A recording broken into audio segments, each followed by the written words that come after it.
Hello, Cancer. Welcome to the Plaid Oracle.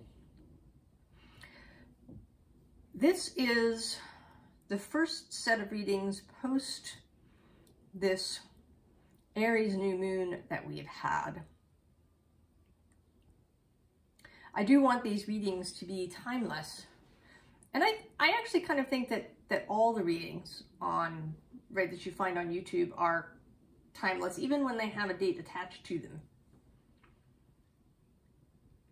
And I think that there may be a message for you regardless whenever you come to see it.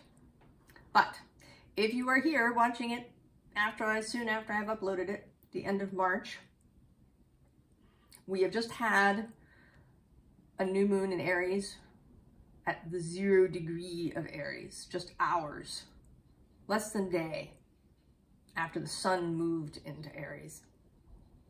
And there's going to be a second new moon in Aries on April 20th at 29 degrees 50 arc minutes, just 4¼ hours before the sun moves into Taurus. So there's this both sense of new beginnings, also a sense of like crossing over thresholds.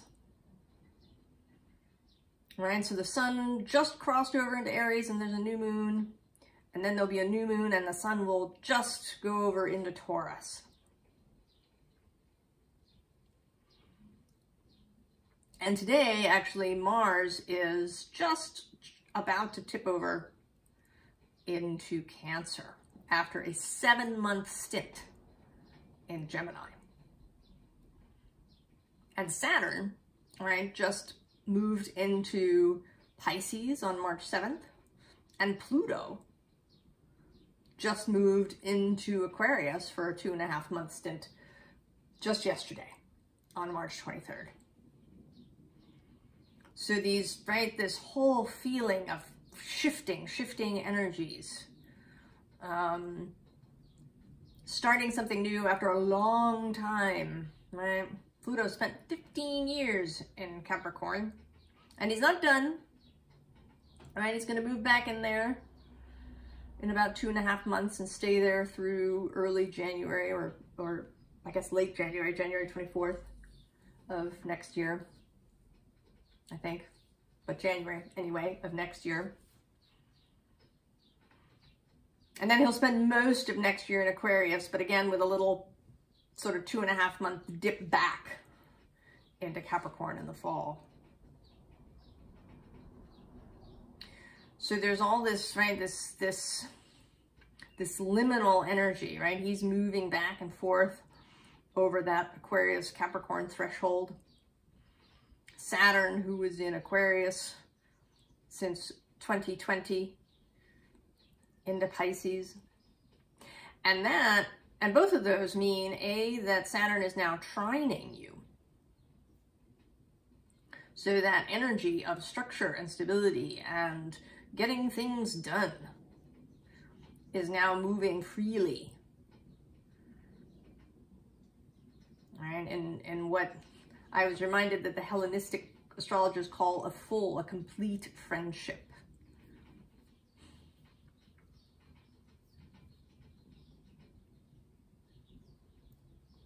So that Saturn energy of creation in the physical world is now much more available to you.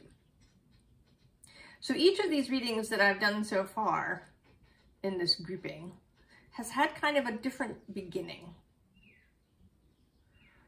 The first two had cards that were sitting facing up on one of my decks that called to me. Then yesterday, Gemini wanted a quote. And you wanted 2 cards, though not from the surface of the deck, but pulled out. And the first one is from a deck that I don't use very much. I sort of bought it impulsively at a Barnes & Noble from the sale table. But it's all about the moon. It is the moon, sort of a moon oracle. And the card that came out for you is the Wolf Moon. And that's the moon that happens in January. The full moon in January is the full Wolf Moon.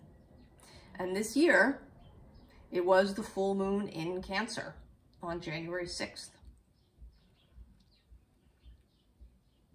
So there's something here, I mean, A, that may be relevant to you in some way, that this particular full moon or January 6th as a date. It was at 16 degrees of Cancer. But there's something too about timing that's coming through. But we'll see where that goes as we go. And then the second card is this fabulous one of luck. Right? Fish, raining from the sky.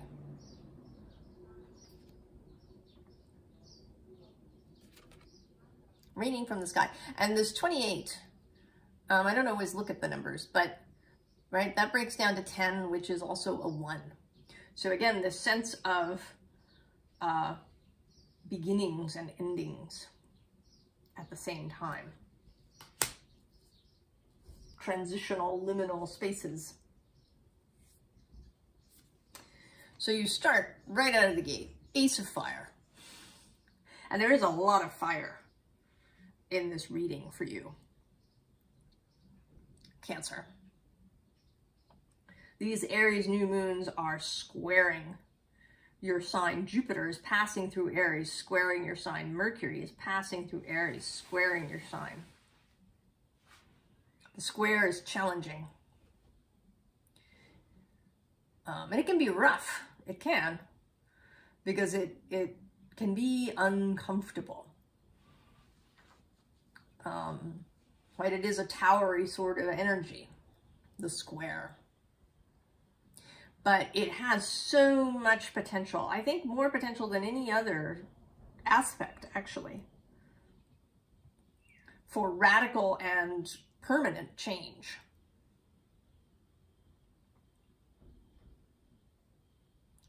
Right? The opposition too, those challenging aspects.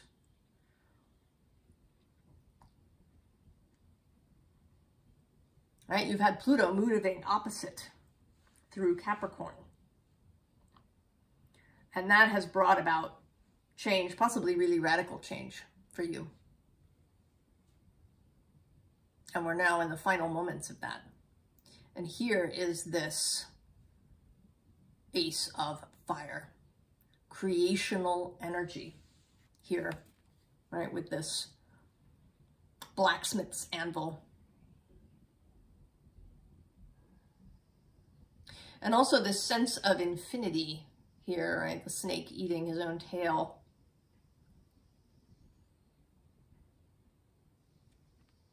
Sense of eternity. And under that you have the Witch of Fire.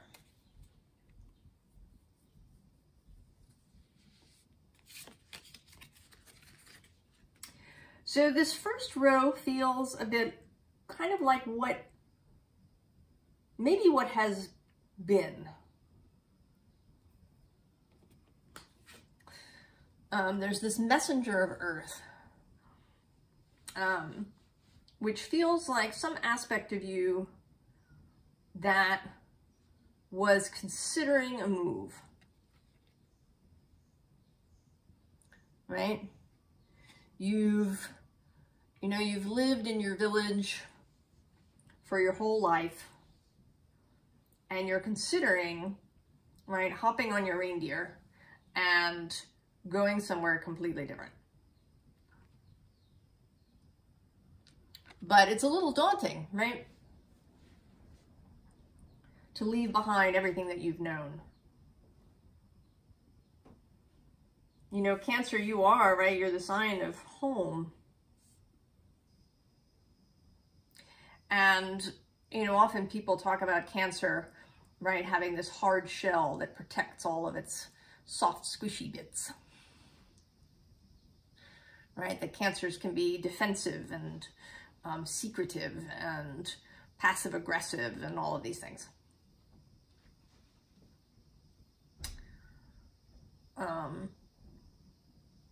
And this, right, this is true. I have a Cancer ascendant. I identify with many of those, ideas. But there are soft shell crabs. I mean, we mostly think about them, right, in terms of food, right? If you eat seafood, you may have had soft shell crab. And actually, you know, there was a day when I tried Googling soft shell crabs, and almost all of the responses, right, were about cooking them. And I was looking for information about how they live, right? It seems like it's not, right? So there's this odd idea, right, that came to me, right, that people don't think about it, right, in terms of living. Like, how do you live as a soft shell crab? Right? You have a container that holds your soft squishy bits, but it's not hard, right? It's not thick. It's not like armor. It's pliable and flexible.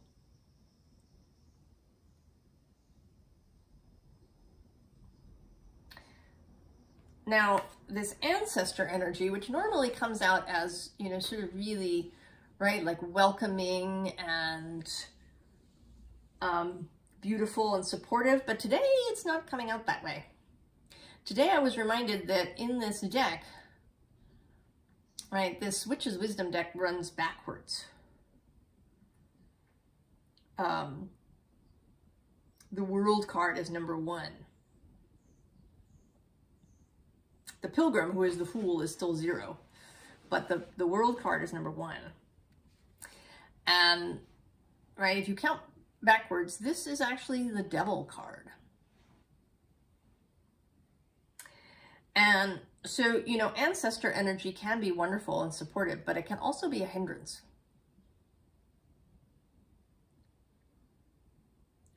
Because, you know, our ancestors aren't necessarily wise. You know, in spiritual circles, right, it talks about, oh, you know, getting help from your ancestors, and certainly ancestors in spirit, right, who are no longer embodied, right? Right, that's source energy that happens to know you really well. But actual, right, like ancestors, how we know them, can keep us stuck, right, in the village. Right? I sort of see like this as, you know, some aspect of you, perhaps, or even actual family members. Don't go. Don't get on your reindeer and go. It's dangerous out there. You know, I grew up in New York City, and if you've ever been here, you know that the subway system here is large and complex. And when I was about 15, I was visiting my grandmother, and I was going to go to London after seeing her. And she was very concerned about me going on the London subway by myself. You know, and I got there, and of course the London subway system is really simple, especially compared to New York. And you know, this kind of sticks in my memory. So this idea that we can be held back, trapped by previous ideas, and maybe even by current family members. But there is this call to newness, this new idea, this gorgeous music that is playing in your head and in your heart. You've heard it.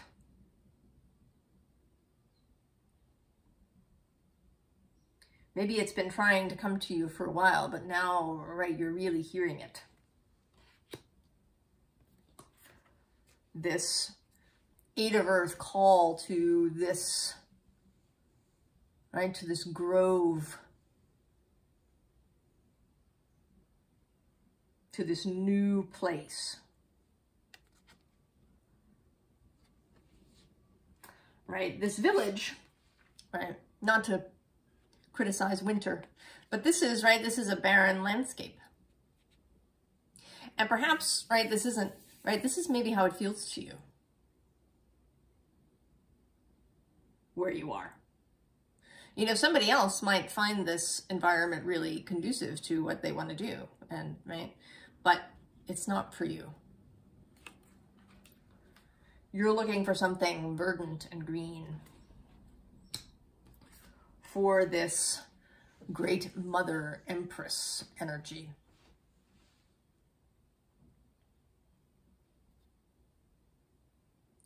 For this flow. You know, this is something, right, that Cancer can have issues with,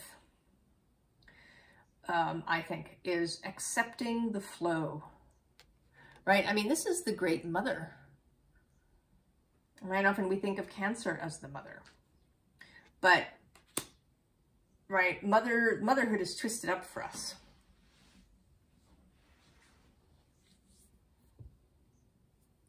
Right, we've turned it into something, right, distorted. We talk about that a lot here on this channel, how we've distorted the archetypes and these, you know, the signs and the planets. Right, if you're a mother, often, you know, mothers will talk about being in this kind of double bind. Right, feeling like they have to be really selfless. Like to give everything to their children. But, you know, then of course, right, that doesn't work. You're still a human being. Actually, there's this song that says we're just holding, right, this world for our children. But, right, that doesn't make any sense. You're here too. Right? And does that mean that the world is only for your children until they themselves have children and then they have to give it up in some way?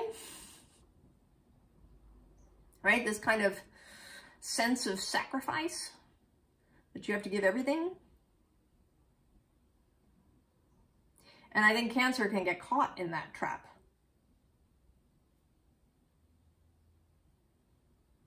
That you're not supposed to take things for yourself. Right? If there's only one slice of cake left, you're supposed to give it to your family. I don't know. I mean, maybe, you know, maybe sometimes, but I think sometimes you get to eat the last piece of cake. Even if you're the parent.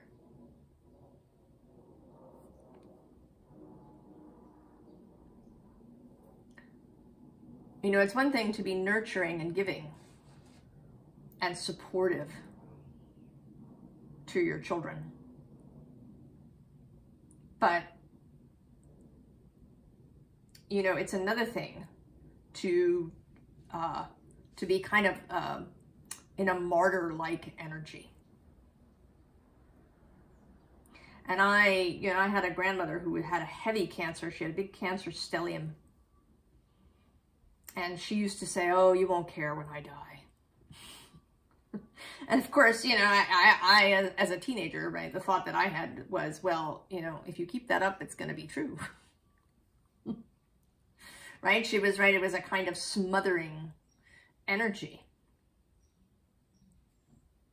And that's not what you want, Cancer. You don't want to smother other people, nor do you want to be smothered yourself, either by others or by your own inner ancestor.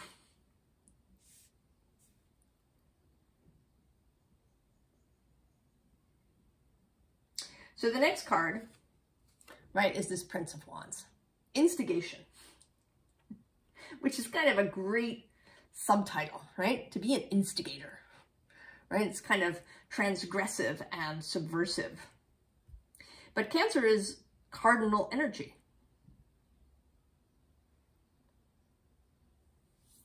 Right? The initiation of things is part of what Cancer can do, part of your skill.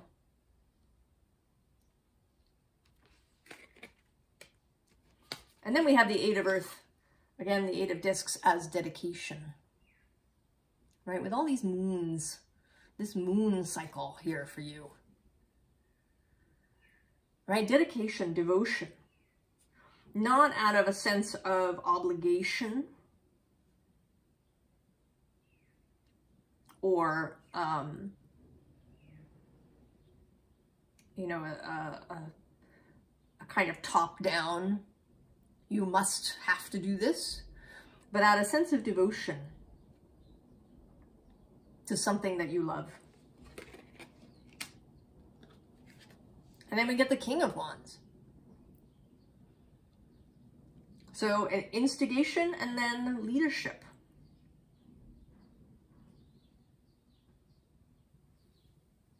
Right?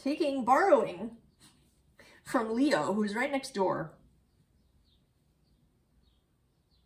Right? And you have fire in your chart. I mean, even if you have no Leo planets, Leo is somewhere in your chart. Somewhere within you. This energy of leading fire. And this may only be, you know, this doesn't mean that you have to lead a bunch of other people. Right? You don't have to become a CEO or, you know, something. Community leader. Maybe just your family. It may just be you. Choosing to lead your own life. And then resilience. This Nine of Wands. Right? Not the wounded healer as it sometimes is. But having learned resilience. And all of this stuff that happens to us, right, in the first part of our life.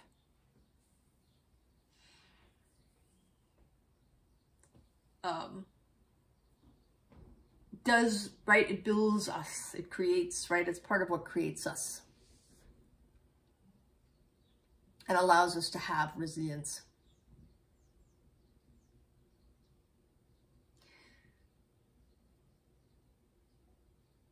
Right?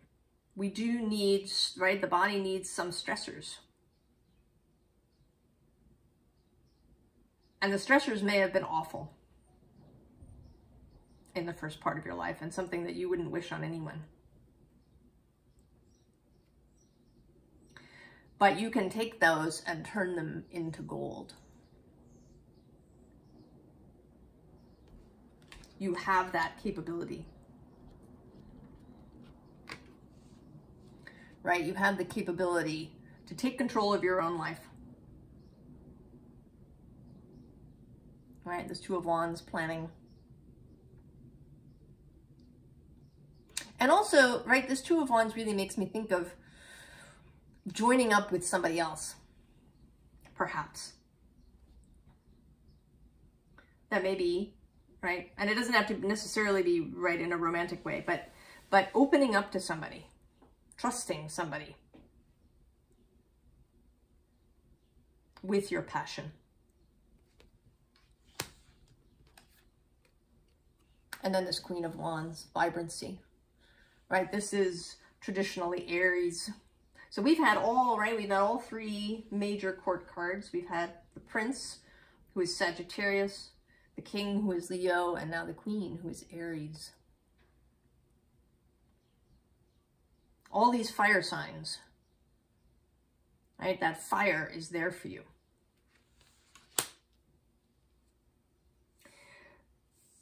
So now there's kind of this last row down here seems to be sort of about the internal, the mental space. Right? We've kind of had this process that you've been through of breaking away from the past, perhaps, and hearing the new song. And now there's all this fire energy that's showing up for you to bring you into leadership, into vibrancy. And then here, we start with the Hanged Man. The ability to hold alternative perspectives, to see things differently, and the ability to wait that actually comes out twice in this row. This timing thing that showed up first in that wolf moon. Right? And the hangman is traditionally associated with Pisces as an energy, with Jupiter.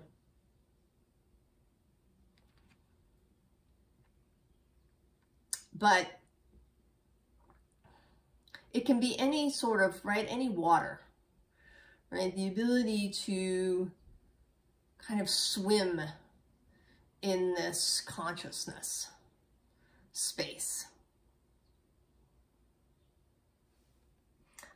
Underneath him is the Fool,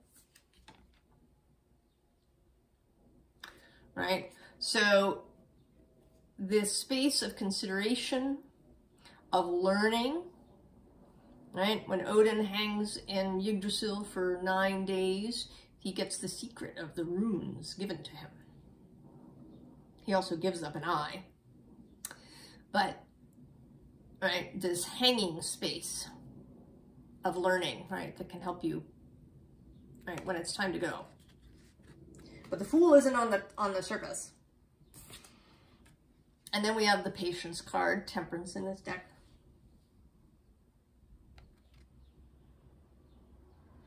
And not waiting, right? This isn't waiting with your foot tapping, scrolling through your phone, like waiting online at the post office. This is sort of just being until it's time to go. Right? She has her hand on her heart, waiting for her heart to say go. Right? That's where the clock is over her heart. That's where the alarm is going to go off.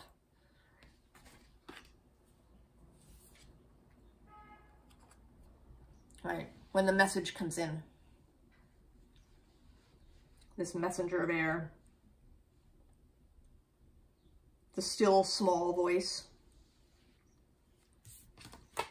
And kind of together with this 9 of air. Right?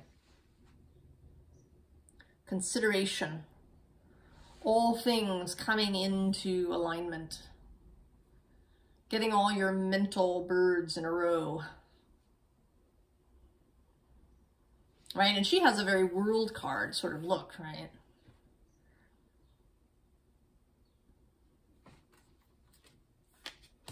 And while all of this is going on, we have this 4 of fire. Right? Which is joining in with this music.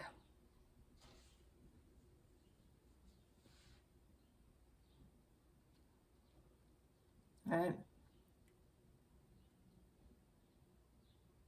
Just being, right, sitting in pleasure and delight just where you are as you're waiting for the timing to be right. I mean, we have had this new moon, but there's a second new moon coming up, and not everybody's going to have an immediate go sign. Right? You have your own personal energy, your personal reality, your right events that come together for you. Your timing is your own. And you can sit in pleasure and delight until that happens.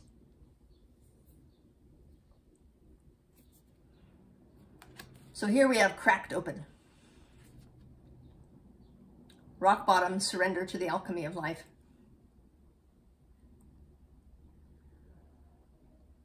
And it can feel that way, right? To cross these thresholds.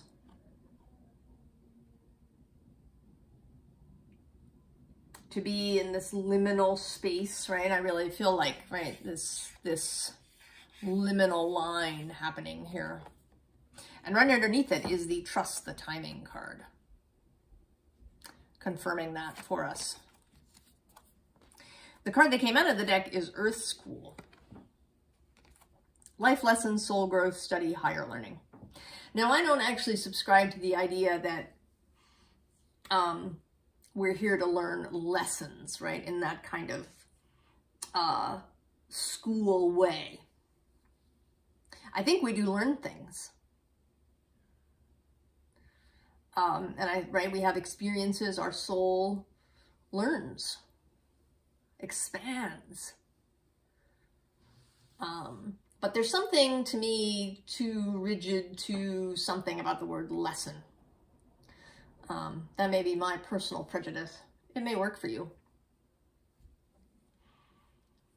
But this card is giving me the sense of a transfer, of a graduation, kind of, right? If we're going to take this school metaphor, right? That she's graduating, this figure is graduating into a new space.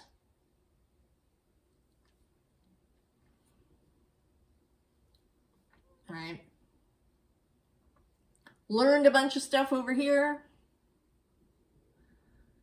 Now ready to learn new things from this, right, from this space. Right, because the King and Queen of Wands have stuff to learn, right? They can learn things. They're not, you know, static. But they learn from a completely different space.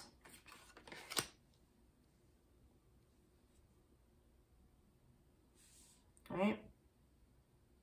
So the advice came out from the Shadowscapes Tarot. And the underlying is this Page of Cups that always makes me think of scrying. So paying attention to your inner voice, to your intuition. If you have a method of divination, maybe you scry. Or maybe you want to try scrying. Maybe you read cards, maybe you follow your astrology, maybe you know, do the I Ching or runes or something else. Or maybe you have somebody that you go see, an intuitive or a reader. But also to trust your own intuition, however it arrives. And this Judgment card underneath it is here again with this musical metaphor.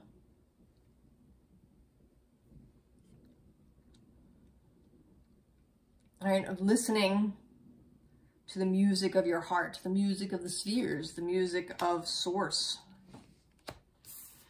And here again with this Nine of Pentacles, more music as she plays this piano.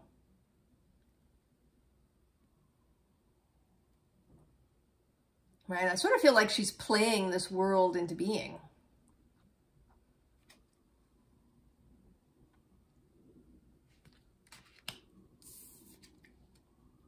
And then Temperance. Very alchemical in this deck. This kind of fire and water creating these dragon energy. So this combination, right, of your water and this, all of this fire energy happening now, being extremely creational. And then this Two of Wands, which I think is again about timing. Trust the timing. And I sort of see this person as, you know, again, not tapping their foot or checking their watch. Right? Expectant. Right? They know that the signal will sound. Right? The trumpet will sound. And they will move. Right? Beast and person and these cats. Right? There's just a sense of expectation, but not impatience. When the time is right, you will know. You will know when to move, and then you will move decisively. because you are coming into this King and Queen of Wand energy. An energy of leadership and passionate creativity in whatever arena that plays out for you.